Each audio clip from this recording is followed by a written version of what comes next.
오늘 우리가 함께 볼 하나님의 말씀 민수기 6장 22절부터 27절까지의 말씀입니다.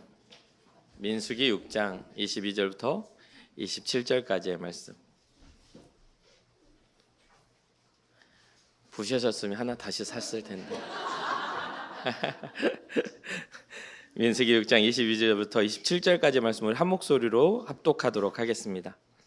여호와께서 모세에게 말씀하여 이르시되 아론과 그의 아들들에게 말하여 이르기를 너희는 이스라엘 자손을 위하여 이렇게 축복하여 이르되 여호와는 내게 복을 주시고 너를 지키시기를 원하며 여호와는 그의 얼굴을 내게 비추사 은혜 베푸시기를 원하며 여호와는 그 얼굴을 내게로 향하여 드사 평강 주시기를 원하노라 할지니라 하라. 그들은 이같이 내 이름으로 이스라엘 자손에게 축복할지니 내가 그들에게 복을 주리라. 아멘. 아멘. 최근에 말씀을 묵상하면서 제가 권면의 말씀, 결단의 말씀은 잘 하는데 위로와 또 축복의 말씀을 잘 못하는 것 같은 생각이 좀 들었었습니다. 한 주간을 이렇게 지내오면서 부산에서 이제 가르쳤던 제자들이 결혼해가지고 애를 낳아서 한 주중에 찾아왔더라고요.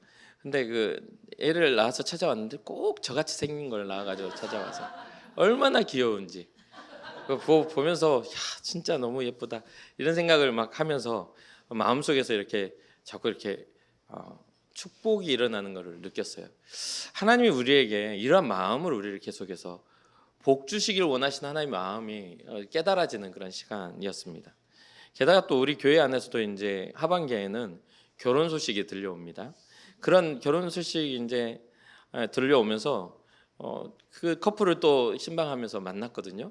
또 보니까 너무 또 초보 부부를 앞두고 있기도 하고 또 예뻐 보이더라고요.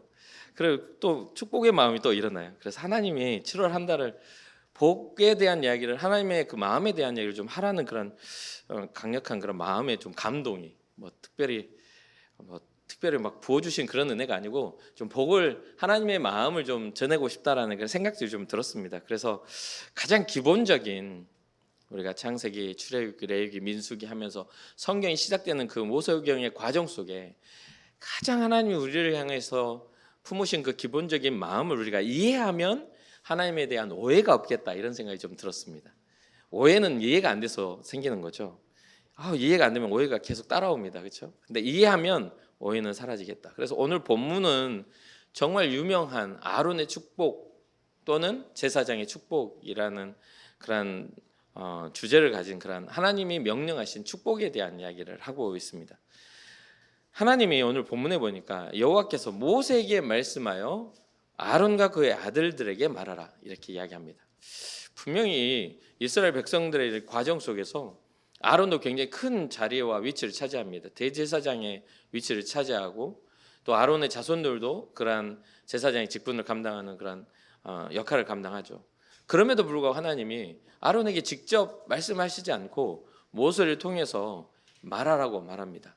모세를 통해 아론에게 축복하라는 명령을 내립니다. 이것을 보면서 교회의 질서나 교회의 어떤 흐름들이 하나님이 정하신 그 질서가 있음을 꼭 우리가 기억해야 될 것 같고 또 각자에게 말씀하시는 말씀도 굉장히 중요하지만 그것이 질서를 따라 이루어져 가는 것도 굉장히 중요하다는 것을 꼭 깨달으시기를 바랍니다.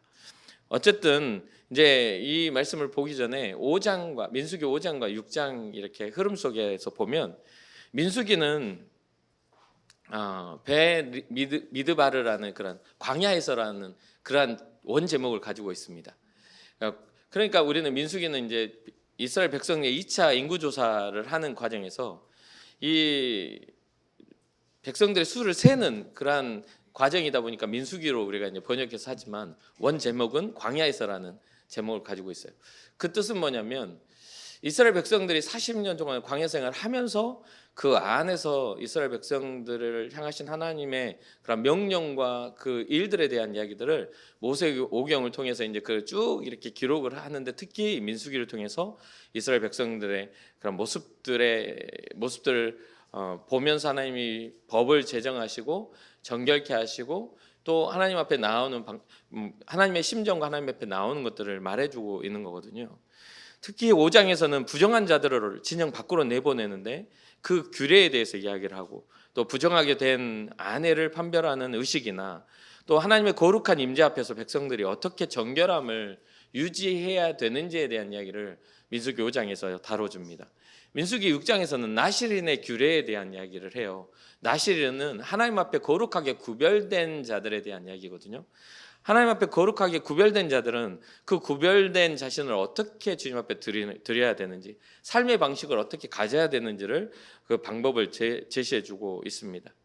하나님 앞에 거룩하게 구별된 사람들은 세상적인 욕망을 절제할 뿐만 아니라 하나님만 바라보라고 말합니다. 거룩한 삶의 구별을 가지고 헌신의 모범을 보이라고 이야기를 하죠.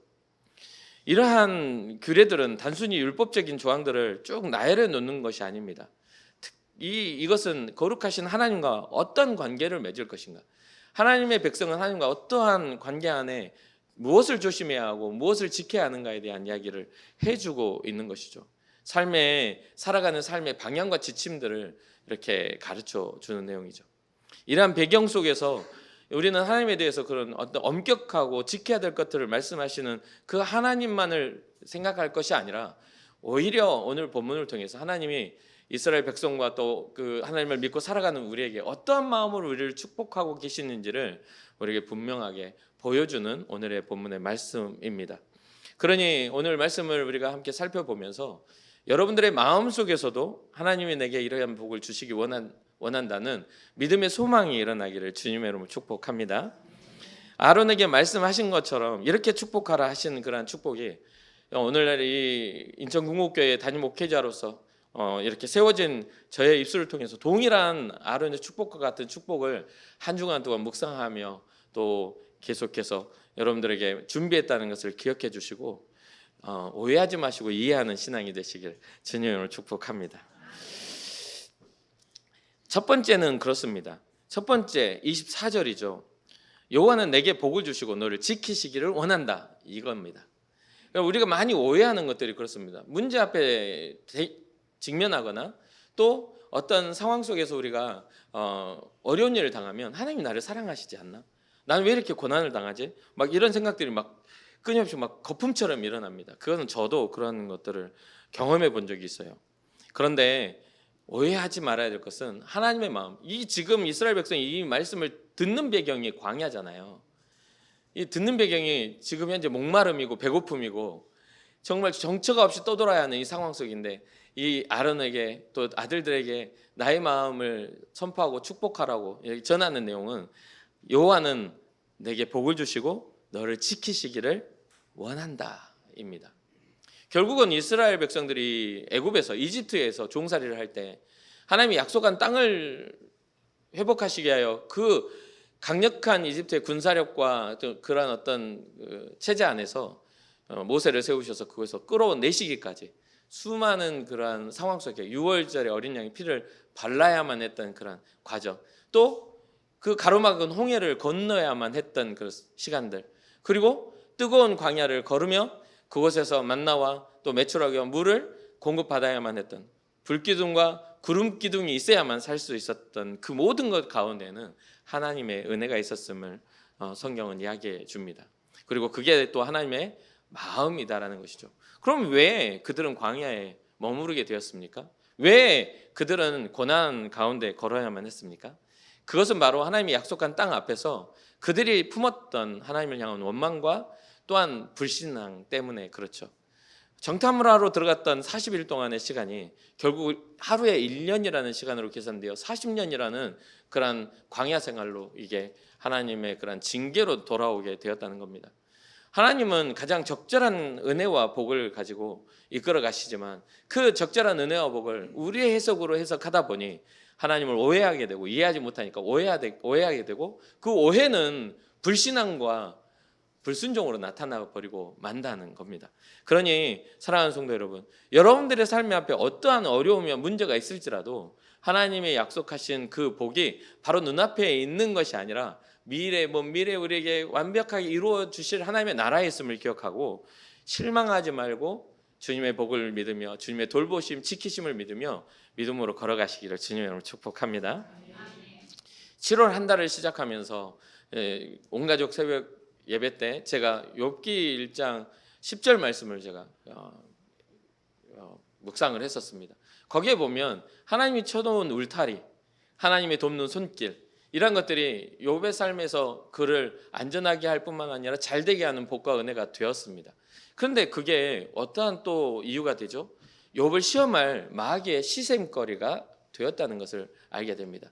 하나님이 울타리를 쳐주셔서 그런 거 아닙니까? 하나님이 돕는 손길로 그 삶을 잘되게 하셨기 때문에 저가 하나님을 찬양하는 거죠. 그게 없다면 저는 하나님을 원망할 겁니다. 하나님을 저주할 겁니다. 이게 욥의 시험이었습니다. 그러나 욥은 하나님을 원망하지 않고 하나님의 쳐놓은 울타리 때문에 주님을 찬양한 것이 아니라 하나님이 주신 돕는 손길 때문에 자기가 잘되기 때문에 주님을 경외했던 것이 아니라는 것을 증명하게 되는 것을 보게 되죠.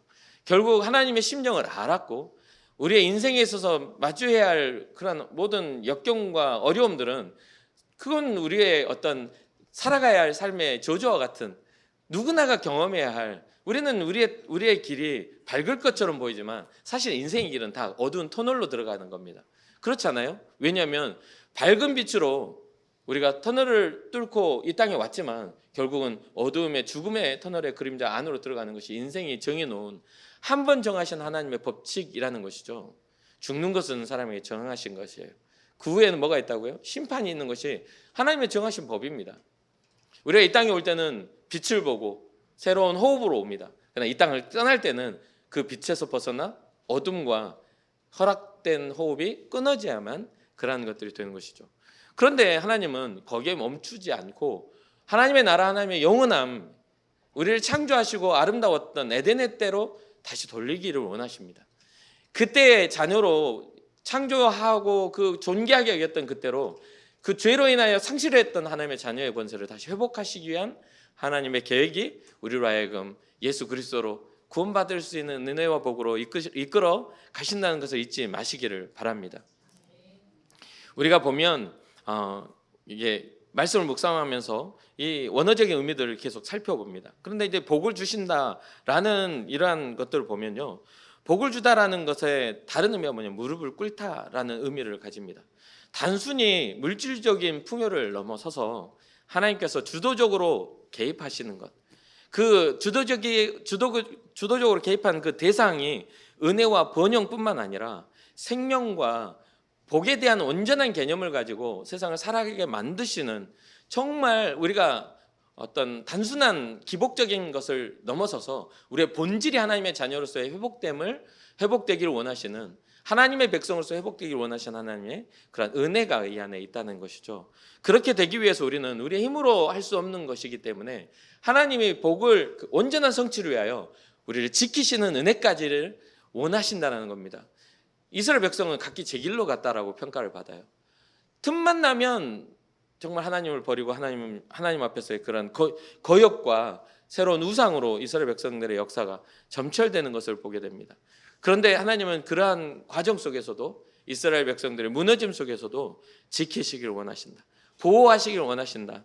주의 깊게 그들을 살펴보시기를 원하신다라고 이야기하고 있는 것이죠. 그러니 사랑하는 성도 여러분, 이 첫 번째 축복이 우리의 삶의 기본적인 신앙의 본질이 되기를 주님의 이름으로 축복합니다. 그렇기 때문에 은혜와 보호를 구하십시오. 그런데 그러한 은혜와 보호가 나 잘 되자고, 나의 마음 편하자고 하는 보호가 아니라 하나님이 우리에게 이루시고자 하는 하나님의 그 소원이 내게 성취되기를 원합니다. 나를 은혜 주시고 복되게 하시고 지켜주시고자 하는 하나님의 마음을 내가 깨달아라. 하나님의 기뻐하시는 뜻 가운데 내가 거하기를 원합니다라는 그러한 믿음의 소원이 여러분과 저에게 있기를 주님의 이름으로 축복합니다. 시편 121편 7절과 8절을 보면 여호와께서 너를 지켜 모든 환난을 면하게 하시며 또 내 영혼을 지키시리로다.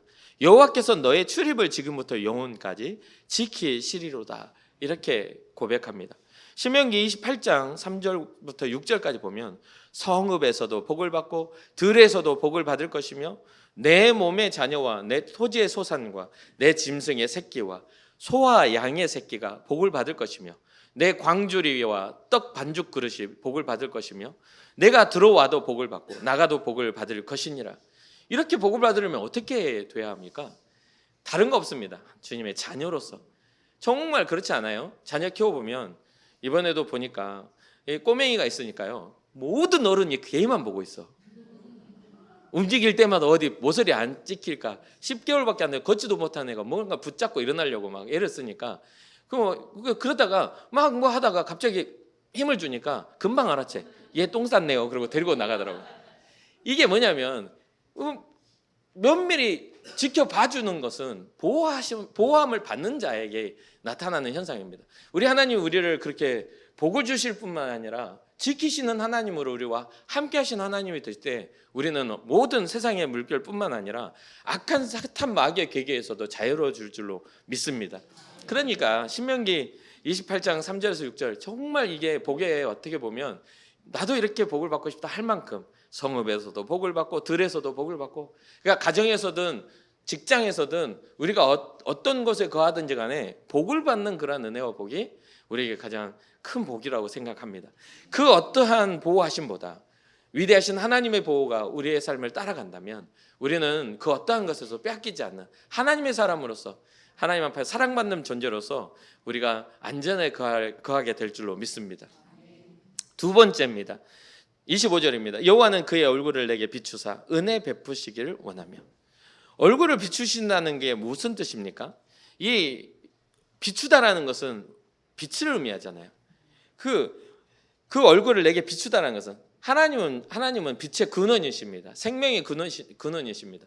하나님의 빛이 비춰지는 곳에 어둠은 떠나가고 밝음이, 생명이, 우리가 말씀드렸다시피 생명으로 이 땅에 빛으로 나옵니다. 그렇죠?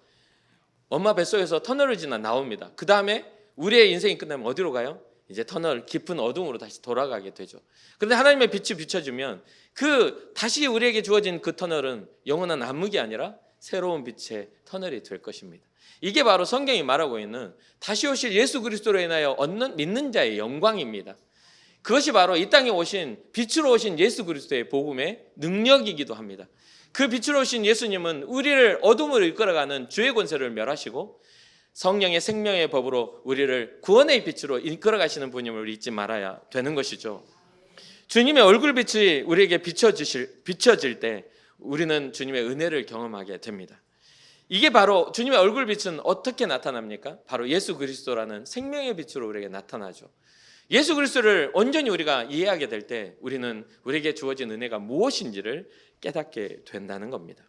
물론 이게 구약에 나타난 아론의 선포 축복이지만 이 구약 성경은요, 구약에서부터 요한계시록에 이르기까지 한 결로 흘러갑니다. 주님의 구원하심이 어떻게 이루어지는지, 주님의 구원하심 그 중심, 주님의 사랑이 어떠한 것인지를 성경은 끊임없이 66권을 통해 우리에게 말씀해 주고 계시는 거죠. 결국 구원의 완성이신 예수 그리스도는 구약에서부터 이미 예언된 메시아입니다. 그리고 다시 오실 우리의 구원자이심을 잊지 마시기를 주님의 이름으로 축복합니다. 그러니 요한복음에 보면 말씀이 육신이 되어 이 땅에 오셨고 그 말씀은 곧 빛이라고 말씀하시잖아요. 그 빛이 세상에 사람들에게 비춰졌지만 사람들이 그 빛을 알아보지 못했다라고도 이야기합니다. 사랑하는 성도 여러분, 우리는 예수 그리스도의 빛을 알아보는 성도, 하나님의 백성 되기를 주님의 이름으로 축복합니다. 그래서 이 빛이, 얼굴빛이 우리에게 비춰질 때 우리는 온전한 은혜가 무엇인지 우리는 깨닫게 됩니다. 근데 은혜를 베푸신다라는 이 말을 원어적으로 보니까 자비를 베풀다, 긍휼히 여기다, 이러한 뜻을 가지고 있습니다. 맞죠? 그런데 여러분 아시다시피 은혜 입었다라는 것은요, 사실 마땅히 받을 것을 받으면 은혜라고 말 안 합니다. 우리 아이들이 와가지고 아버지 저 1,000원만 주세요. 그런데 은혜를 입었습니다, 이렇게 말 안 합니다. 그렇죠? 자녀가 와가지고 받을 거 같으면 은혜라고 안 해요. 그 자녀되지 못했던 우리가 자녀됨을 받았기 때문에 은혜인 겁니다. 우리가 죄인이었던 우리가 죄사함을 얻었기 때문에 은혜인 겁니다. 그 죄사함을 받을 자격이 없는 우리에게 예수 그리스도의 복음의 빛이 비춰져서 우리로 하여금 자격 없는 우리가 하나님의 자녀가 되는 그런 은혜 가운데 우리가 들어가게 되었다는 것이죠. 그러니 결국은 우리의 부정적인 모든 죄와 사망의 법에서 우리의 긍정적인 성령의 생명의 법으로 우리를 이끌어 가시는 그 성령의 하나님의 역사가 우리로 하여금 은혜 입은 자 되게 하였다는 것을 잊지 마십시오. 그러니까 교회 안에서 자기를 들여놓고 자기 자랑을 잘 안 해야 됩니다. 그러한 것들은 굉장히 위험해요. 우리가 자랑하고 드러내야 할 것은 우리 예수님밖에 없다는 것을 꼭 잊지 마시기 바랍니다.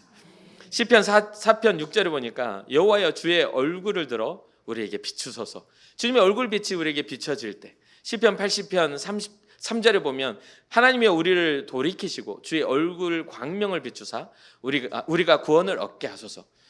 우리가 주님의 얼굴을 비칠 은혜를 입는다는 것은 회개가 반드시 따라와야만 합니다.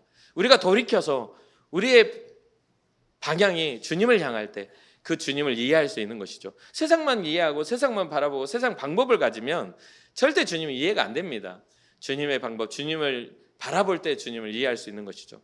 그러니 여러분들의 신앙에 있어서 항상 저는 그런 생각을 해요. 여러분들의 신앙이 누군가에 의해서 결정된 신앙이 되어서는 안 됩니다. 여러분들의 신앙은요, 여러분들의 의지를 통해 성경 말씀이 펼쳐져야 됩니다.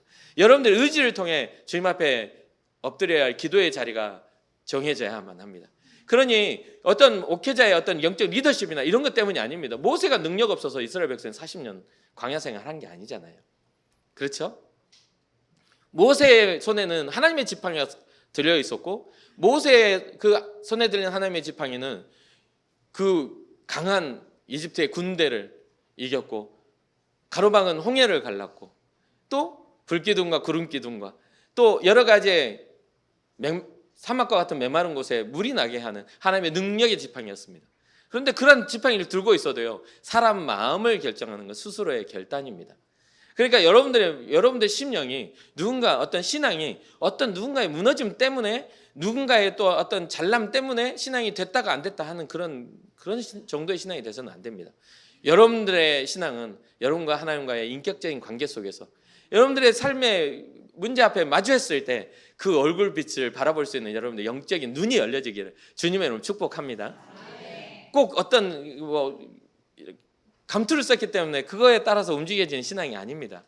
내가 교회의 어떤 직분자가 되었기 때문에 하는 것이 아니라 거룩한 성도, 주님 앞에 부름받은 구원받은 자가 되었기 때문에 주의 이름을 부를 수 있는 존재가 되었음을 잊지 마시기 바랍니다. 신약에 와서도 에베소서 2장 4절과 6절, 5절을 보면 국률이 풍성하신 하나님이 우리를 사랑하신 그 큰 사랑을 인하여 허물로 죽은 우리를 그리스도와 함께 살리셨다라고 기록합니다. 그러니 그 은혜의 빛은 누구와 함께 우리를 살렸어요? 그리스도와 함께 우리를 살리신 그 은혜입니다. 그러니 사랑하는 성도 여러분, 우리의 죄와 허물을 주님 앞에 내려놓고 주님의 긍휼하신 은혜를 따라 주님 앞에 나아가시길 바랍니다. 이제까지 살아왔던 삶의 모습들은 아무런 상관이 없습니다. 지금 부름받아 주님 앞에 나와 감격함으로 주님의 사랑 안에 우리가 거하는 것이 가장 중요한 지금 현재 우리의 믿음인 것이죠. 지난주까지 열심히 믿었는데 오늘은 안 믿으면 그건 무슨 의미입니까? 지난주까지는 믿음이 없었는데 오늘 주님을 깊이 이해하면 그것이 믿음입니다. 사실 믿음은 현재 진행형이죠. 과거의 것이 아닙니다. 옛날에는 내가 얼마나 열심히 했는데 지금은 열심히 안 하는 것은 의미가 없습니다. 그것이 과거의 열심이 지금의 나를 결정하는 거고, 나의 최선이 내일의 나를 결정하는 건데, 과거를 힘입어 살아가는 그런 신앙 되지 마시고 과거를 힘입어 오늘의 현재의 주님을 기억하고 주님 앞에 믿음의 걸음을 걸어갈 수 있는 은혜와 복이 있기를 주님의 이름으로 축복합니다. 제가 항상 말씀드리지만 삶을 살다 보면 나이가 들면 추억을 먹고 산다는 그런 이야기가 있죠. 그렇죠. 나이가 들수록 과거에 내가 살아왔던 것들 추억을 먹고 산다고요. 근데 저는 그런 말씀을 드리고 싶어요. 절대 신앙은 추억 먹고 살지 마십시오. 신앙은 지금을 살아가셔야 돼요. 왜냐하면 아직 우리의 신앙의 결과가 열매 맺지 않았기 때문입니다. 믿는 자의 신앙의 결과의 열매는 다시 오실 예수 그리스도가 오실 때 그 결과가 결정이 됩니다. 우리의 열매는 그때 가서 확인이 되고, 우리의 지금의 최선은 그때 주님 앞에 인정받느냐 못 받느냐로 판가름 나게 됐습니다. 지금 우리가 가지고 있는 그런 모든 삶의 여정, 발걸음이 어디를 향하고 있는지, 주님의 영광을 위한 것인지 나의 욕망을 위한 것인지를 꼭 기억하여 여러분들의 발걸음이 주님의 영광을 바라보는 발걸음이 되시기를 주님의 이름으로 축복합니다. 세 번째입니다. 26절입니다. 여호와는 그 얼굴을 내게로 향하여 드사 평강 주시기를 원하노라. 얼굴을 내게 비추는 것과 얼굴을 내게로 향하는 것은 무슨 차이가 있을까요? 얼굴 빛을 비추는 것은 어떤 보편적인 하나님의 역사와 빛이라고 저는 생각을 합니다. 은혜, 우리가 조건을 충족하지 못해도 우리에게 비춰주시는 하나님의 은혜입니다. 매일 떠오르는 태양과 같이 그 빛이 비춰졌을 때 우리의 허물이 사하심을 얻는 거예요. 그런데 얼굴을 내게로 향한다는 것은 어떤 뜻인가요? 굉장히 개인적인 겁니다. 그렇잖아요. 개인적인 거예요. 이렇게 보고 꼴보기 싫으면 안 봅니다. 보기 싫어. 그렇죠. 그런데 성경상에 예레미야서를 읽다 보면요, 제가 그 예레미야서를 읽다가 굉장히 많이 울었습니다. 제가 왜 그러냐면 거기에 어떤 기록을 하냐면 이스라엘 백성들을 향하여 안타까운 예레미야의 외침이 그렇습니다. 이스라엘 백성들이요, 내가 너희에게 무엇을 잘못하였기에 너희가 나에게 얼굴을 돌리느냐라고 말합니다. 신앙이라는 건 그런 겁니다. 하나님을 향하여 우리의 얼굴이 하나님을 안 보는 겁니다. 불신앙은 그러한 것들이에요. 신앙이라는 건 하나님을 바라보는 것을 신앙이라고 말합니다. 은혜도 마찬가지예요. 하나님 우리를 지키시고 보호하시고 복주시길 원하실 때 하나님 우리를 보고 싶어 하십니다. 주님의 얼굴을 돌려서 우리를 보고 싶어 하세요. 그러면 주님의 얼굴을 우리에게 개인적인 주님의 그 감정은 뭐냐면 평안하라. 평안해. 두려워하지 말아라. 내가 너와 함께 할게. 이런 위로를, 개인적 위로를 하는데 우리는 안 들어. 그러니까 애들을 키울 때 힘든 게 뭡니까? 안 돼, 위험해. 꼭 만져. 거기로 가지만 꼭 가. 그리고 거기서 울고 있으면 그때 부랴부랴 부모가 놀래가지고 쫓아가가지고 어디야 다친 데 없어? 그거 집어먹으면 안 돼. 그런데 집어먹고 병원 가고. 잠깐 동안 이렇게 안 보고 있는데 이렇게 뭔가를 집어먹어. 저도 그런 경험이 있습니다. 우리 둘째 딸이 어렸을 때 모르겠어요. 우리 애들은 약간 다 그런 것 같은데 약간 거지 근성이 있어서 그런가? 땅에 있는 걸 왜 그렇게 집어먹는지. 우리 아들은 막 달려가다가 탁 넘어지면 죽은 파리도 이렇게 하고 집어먹어. 그럼 놀래가지고 막 손 털고 먹으면 안 되나 이러거든요.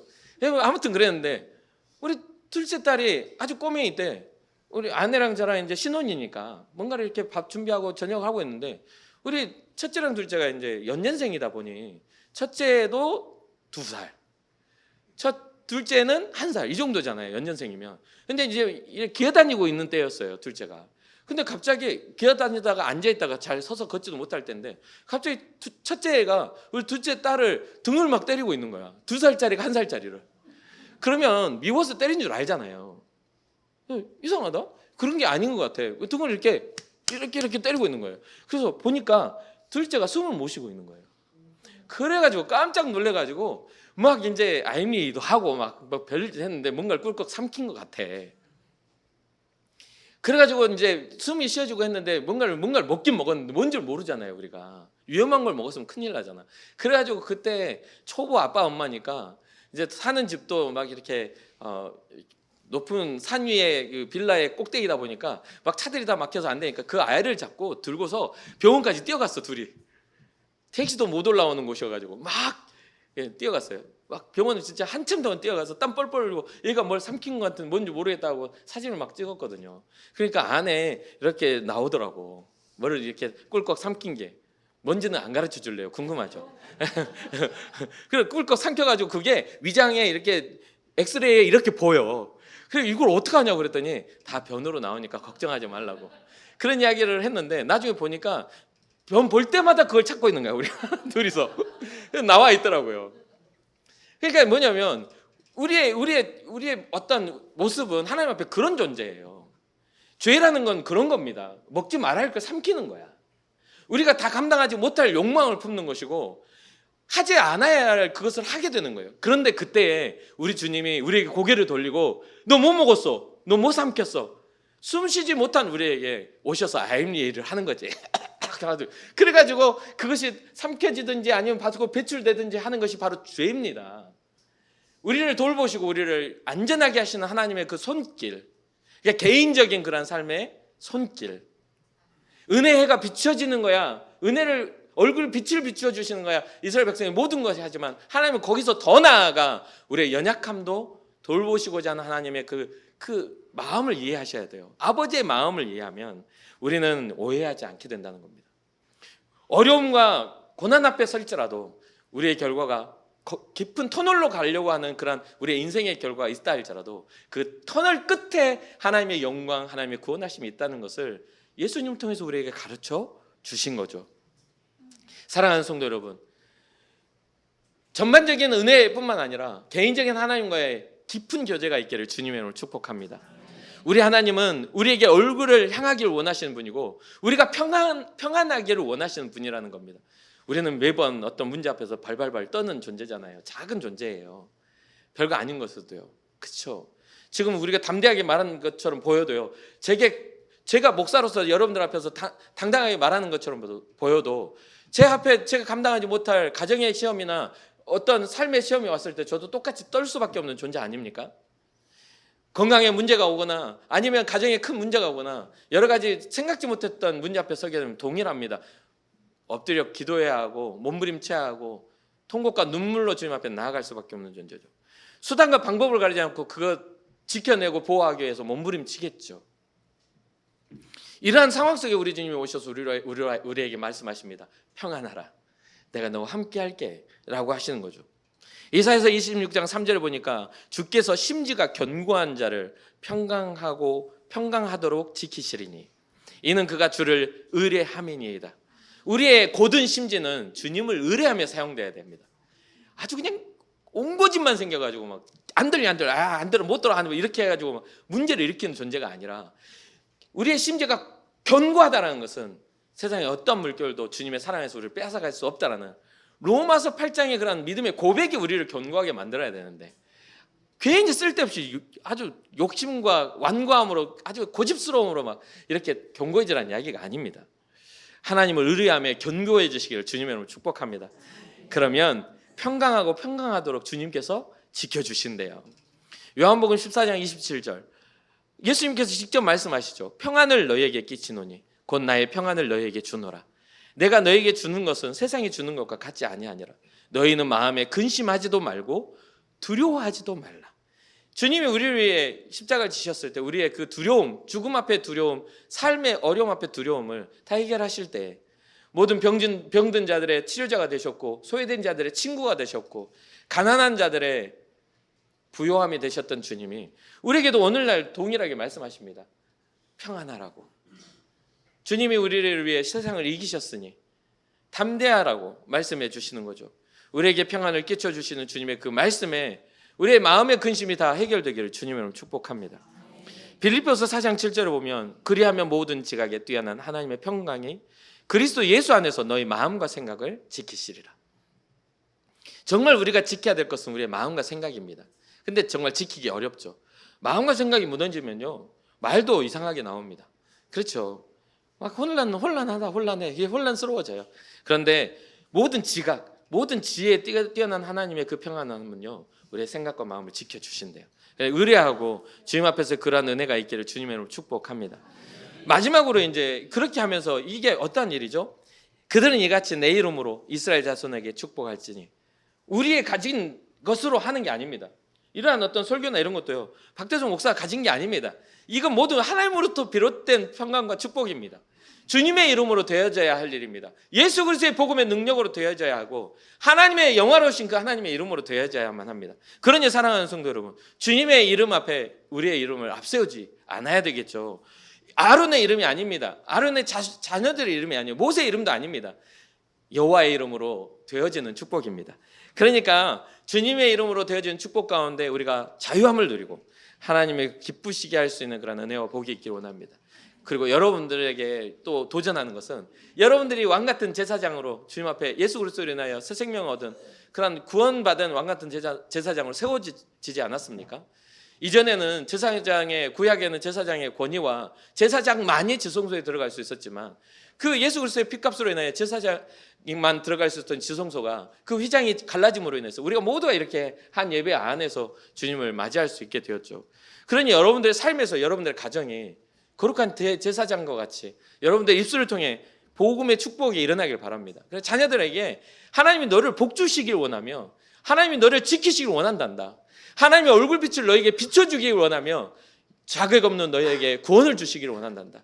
하나님이 너의 삶에 얼굴을 돌려 개인적으로 너의 마음에 평안을 주시기를 원한다라는 그런 믿음의 선포가 일어나기를 주님의 이름으로 축복합니다. 예수 그리스도 안에서 우리는 왕같은 제사장이 되었음을 믿으시기 바랍니다. 베드로전서 2장 9절에 확실하게 이야기해 주죠.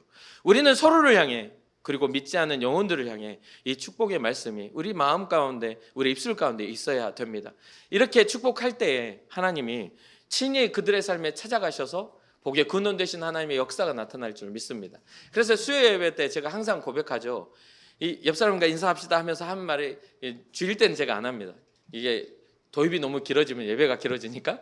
그리고 수요 예배 때 더 이렇게 축복하는 것은 예수님 때문에 당신을 축복합니다. 예수님 때문에 당신을 위해 기도합니다. 이런 고백을 서로 하게 합니다. 예수님 때문입니다. 우리의 가진 것 때문이 아니에요. 우리의 감정 가지고는 좋은 게 잘 안 나오잖아요.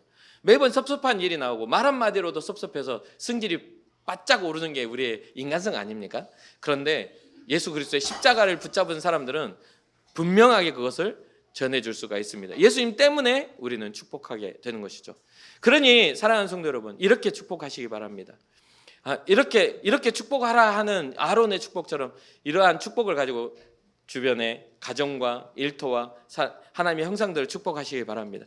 그리고 말씀을 이제 정리해서 마무리를 맺도록 하겠습니다. 이 민수기 6장 오늘 본문의 이야기는 단순한 축복을 위한 그런 의식을 말해주는 게 아니죠. 주문처럼 이야기하라는 게 아니라 그 본질을 기억하여 이해하라는 뜻입니다. 그러면 무엇을 기억하는 것입니까? 하나님의 사랑과 하나님의 은혜를 기억하라. 이게 첫 번째입니다. 여호와를 오해하지 말고 이해하라. 하나님은 우리에게 복을 주시고 지켜주시길 원하고 얼굴 빛을 비춰서 은혜 주시길 원하고 얼굴을 우리에게 돌려서 우리의 마음에 평강 주시기를 원하시는 분이라는 것을 꼭 이해하시기 바랍니다. 삶의 문제 앞에 섰을 때도 오해하지 말고 하나님, 광야 같은 인생 나에게 무엇을 원하십니까? 라고 하나님을 이해하고 기도할 수 있는 그런 은혜가 있길 바라요. 두 번째는 서로를 위해 이런 축복을 선포하셔야 됩니다. 그냥 입에 마음을 딱 다물고 이렇게 있어서는 아무런 역사가 일어나지 않아요. 아무것도 하지 않는데, 씨앗을 뿌리지 않는데 무슨 싹이 나겠어요. 그러니까 믿음의 씨앗을 믿음의 밭에다가 뿌리셔야 돼요. 상대방의 그 마음밭에 뿌리셔서 하나님이 일하시고 열매 맺을 수 있는 길을 여시기를 바랍니다. 우리의 언어의 힘은 엄청나게 놀라울 정도로 힘이 크죠. 이렇게 이야기했던 것들을 하나하나 실현해나가는 우리의 인류의 어떤 역사를 보지 않습니까?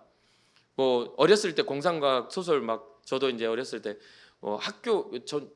나라적으로 그랬던 것 같은데 이렇게 공상과학 소설들이 이렇게 학교의 그 책방에 이렇게 도서관에 이렇게 비치가 됐는데 그때 이렇게 보면 공중을 나는 자동차 그리고 도로가 뭐 이렇게 땅에 있지 않고 하늘에 있는 도로 이렇게 뭐 이런 것들 그리고 바다와 바다를 연결하는 뭐 다리 뭐 이런 것들 그리고 하늘을 날아서 우주로 나아가는 그런 것들이 공상과학처럼 돼 있었는데 어느 순간에 보니까 다 현실로 그게 나타나게 되죠.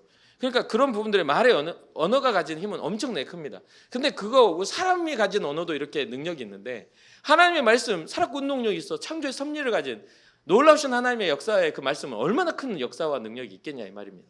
그러니 불가능 앞에 설지라도 축복의 언어로 상대를 축복하고 여러분들의 자녀를 축복하고 여러분들의 가정과 여러분들의 아내와 남편을 축복하고 여러분들 만난 사람들을 축복하여서 서로를 향해 축복을 선포했을 때 일하시는 하나님을 꼭 경험해 보시기를 바랍니다.